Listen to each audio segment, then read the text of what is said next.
One विभागाच्या हलगर्जीपणामुळे शेतकऱ्याचे 17 लाखांचे नुकसान, संत्रा बाग जळून खाक, चौकशी व नुकसान भरपाईसाठी शेतकऱ्याची जिल्हाधिकाऱ्यांकडे धाव. सोनाळा, ता. संग्रामपूर, सोनाळा परिसरातील वाघ नियंत्रण कारवाई दरम्यान वन विभागाकडून फोडण्यात आलेल्या फटाक्यांच्या ठिणग्यांमुळे शेतात आग लागून मोठे नुकसान झाल्याचा आरोप शेतकरी रवींद्र रामदास मेतकर यांनी केला आहे. या घटनेत सुमारे 50 संत्रा झाडे, 10 पाईप तसेच 3000 बाबूगंजीसह जळून खाक झाले असून अंदाजे 17 लाख रुपयांचे नुकसान झाल्याचा दावा करण्यात आला आहे. ही घटना 17 एप्रिल 2026 रोजी मौजे वारखेड येथील गट क्रमांक 95 मध्ये घडली. घटनेनंतर शेतकऱ्याने वनपरिक्षेत्र अधिकारी, सोनाळा यांच्याकडे लेखी तक्रार व छायाचित्र पुरावे सादर केले होते.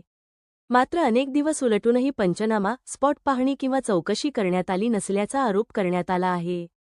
याप्रकरणी शेतकरी मेतकर यांनी जिल्हाधिकारी बुलढाणा यांच्यामार्फत उपवन संरक्षक अधिकाऱ्यांकडे निवेदन देऊन तात्काळ चौकशी करून नुकसान भरपाई देण्याची मागणी केली आहे. संबंधित अधिकाऱ्यांकडून लवकरच घटनास्थळी भेट देऊन चौकशी करण्यात येईल, असे आश्वासन मिळाल्याचेही त्यांनी सांगितले. दरम्यान, प्रशासनाने तातडीने दखल न घेतल्यास वनपरिक्षेत्र कार्यालय, सोनाळा येथे आमरण उपोषण आंदोलन छेडण्यात येईल, असा इशारा शेतकऱ्याने दिला आहे.